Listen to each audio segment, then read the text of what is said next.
নমস্কার বন্ধুরা, স্বাগতম আমাদের চ্যানেলে। আজকে আমরা এমন এক গল্প বলবো যা শুনলে শিহরিত হবেন, ভাববেন সত্যিই ঈশ্বরের লীলা অপরিসীম। এটি কোনো রূপকথা নয়, কোনো রটনা নয়। পুরীর রথযাত্রার ইতিহাসে এমন ঘটনা লেখা আছে যা চোখে জল এনে দেয়।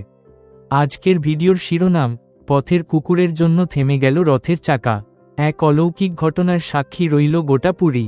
বন্ধুরা, আমরা সকলেই জানি পুরীর রথযাত্রা মানেই অগণিত মানুষের ঢল, কোটি কোটি মানুষের বিশ্বাস, ভক্তি আর আনন্দ।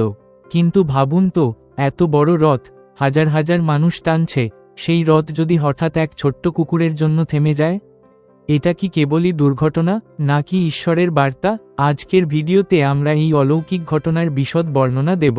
বলবো কবে ঘটেছিল, কিভাবে ঘটেছিল, কেন এই ঘটনাকে অনেকে জগন্নাথদেবের মহিমা বলেন। সঙ্গে শোনাব এমন আরও কিছু অলৌকিক ঘটনা যা রথযাত্রার ইতিহাসে লেখা আছে সোনার অক্ষরে। ভিডিওটি শেষ পর্যন্ত দেখবেন, কারণ আমরা আধ্যাত্মিক ব্যাখ্যাও দেব কেন জগন্নাথদেব সব প্রাণীকেই সমান ভালোবাসেন।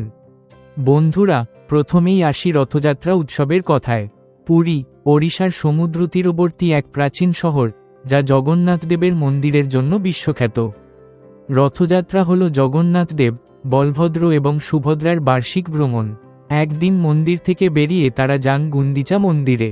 এটি শুধু ভক্তির উৎসব নয়, এটি এমন এক প্রতীক যেখানে ঈশ্বর বলেন, আমি মন্দিরের চার দেয়ালে সীমাবদ্ধ নই, আমি সকলের কাছে যাব, সকলকে কাছে টানব। এই রথযাত্রার রথ বিশাল, কাঠের তৈরি তিনটি রথ। জগন্নাথের রথের নাম নন্দীঘোষ, বলভদ্রের রথ তালধ্বজ, সুভদ্রার রথ পদ্মধ্বজ। প্রতি বছর কোটি কোটি ভক্ত আসেন, রথের দড়ি টেনে নিজের পুণ্য অর্জন করেন। ভক্তদের বিশ্বাস, রথ টানা মানে জীবনের বন্ধন ছিঁড়ে মুক্তির পথ। রথের চাকা ঘোরা মানে জীবনের চক্র, ঈশ্বর নিজেই আমাদের টেনে নেন মুক্তির পথে। এই বিশাল আয়োজনের মধ্যে এক ক্ষুদ্র প্রাণী, একটি পথের কুকুর, কিভাবে ঈশ্বরের করুণার সাক্ষী হয়ে ওঠে সেটাই আজ বলবো। এখন আসি সেই অলৌকিক ঘটনার কথায়।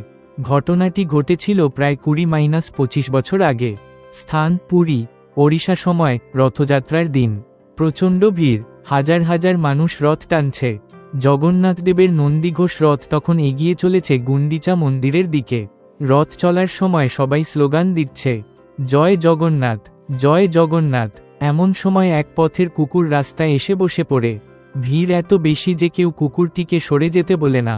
রথের চাকাই তার সামনে, সবাই ভাবে এখনই পিষে যাবে। কিন্তু বন্ধুরা, অলৌকিক ঘটনা ঘটে। রথের চাকা থেমে যায়, হাজার হাজার মানুষ টানছে, তবুও চাকা নড়ে না। পুরোহিতরা মন্ত্র পড়ে, সবাই ধাক্কা দেয়, তবুও কিছু হয় না। তখন একজন বলেন, দেখো, ওখানে এক কুকুর বসে আছে। কুকুরটি নির্ভীকভাবে বসে আছে, কারো চোখে ভয় নেই, অশান্তি নেই। সবাই দেখে কুকুরকে সরানো হয়, সঙ্গে সঙ্গে রথ চলতে শুরু করে, যেন কিছুই হয়নি। এই ঘটনার এক প্রত্যক্ষদর্শীর বর্ণনা। আমি তখন ছাত্র, রথ টানতে গিয়েছিলাম বন্ধুদের সঙ্গে। রথ আস্তে আস্তে এগোচ্ছে, হঠাৎ দেখি রথ একেবারে থমকে গেল। ভিড়ের চিৎকার, টানো টানো, দড়ি ছিঁড়ে যাবে মনে হলো, তবুও রথ নড়ে না। পুরোহিত মশাই মন্ত্রপাঠ করছেন, পুলিশ আসছে, বলছে পিছিয়ে যান, কারণ রথ না চললে বিশৃঙ্খলা হবে। তখনই কারো চোখে পড়ল এক ছোট কুকুর রথের সামনের রাস্তায় বসে আছে। কে যেন বলল, ওরে সরে যা। কুকুরটা মাথা নেড়ে ধীরে ধীরে উঠে গেল। অবাক কাণ্ড, রথ আবার গড়িয়ে চলল। আরও এক বৃদ্ধার কথা, আমরা বারবার বলেছি জগন্নাথ সব জানেন, ছোট প্রাণীও তার সন্তান, তাই তো রথ নিজেই থামল। ঈশ্বর ইঙ্গিত দিলেন, সকলকে ভালোবাসতে হবে। স্থানীয় পাণ্ডারা বলেন, এটা জগন্নাথের করুণা। রথযাত্রায় এমন ঘটনা বারবার হয়। কুকুর, গরু, শিশু, কেউ সামনে এলে রথ থামে, কারণ ঈশ্বর চান কোনো প্রাণীর ক্ষতি না হোক। বন্ধুরা, এখন আসি এই ঘটনার গভীর আধ্যাত্মিক অর্থে। হিন্দু দর্শনে বলা হয়, ঈশ্বর সর্বভূতের মধ্যে বিরাজমান। ঈশ্বর সর্বভূতানাম নির্দেশে গীতায় বলা হয়েছে, প্রত্যেক প্রাণী, মানুষ, কুকুর, গরু, সবার মধ্যেই ঈশ্বর আছেন। এই রথযাত্রা আসলে সেই বাণী দেয়, ঈশ্বর সকলের জন্য, কেউ ছোট নয়, বড় নয়। জগন্নাথ মানেই জগৎ প্লাস নাথ, সমগ্র বিশ্বের নাথ। যখন রথের চাকা থেমে যায়, আমরা ভাবি প্রযুক্তি ব্যর্থ, 1000 জন টেনেও চালাতে পারি না, কারণ ঈশ্বরের ইচ্ছা না হলে কিছুই হয় না। আর যখন কুকুর চলে যায়, রথ চলতে থাকে। ঈশ্বর বলেন, করুণা, ভালোবাসা, সহানুভূতি থাকলে পথ খুলে যায়।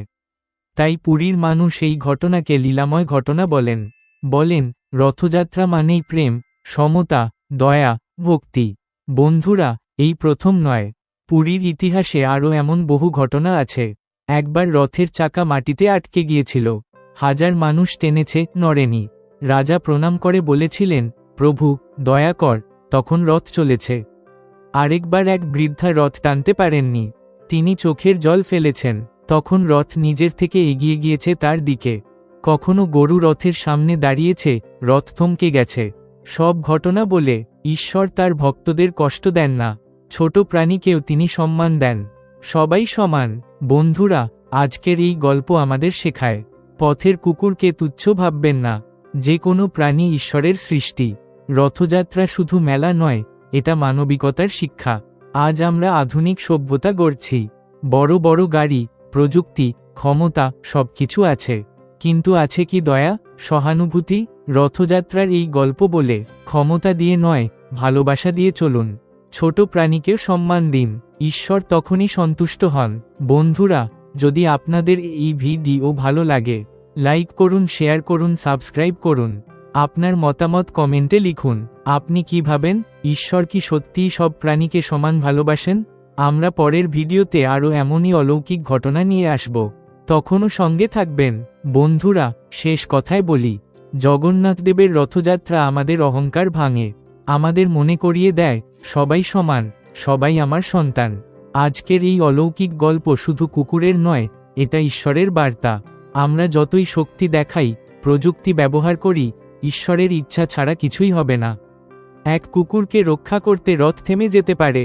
তাই চলুন, সব প্রাণীকে ভালোবাসি, সহানুভূতিশীল হই, ঈশ্বরের এই শিক্ষা জীবনে মেনে চলি। জয় জগন্নাথ। ধন্যবাদ সবাইকে। সাবস্ক্রাইব করতে ভুলবেন না।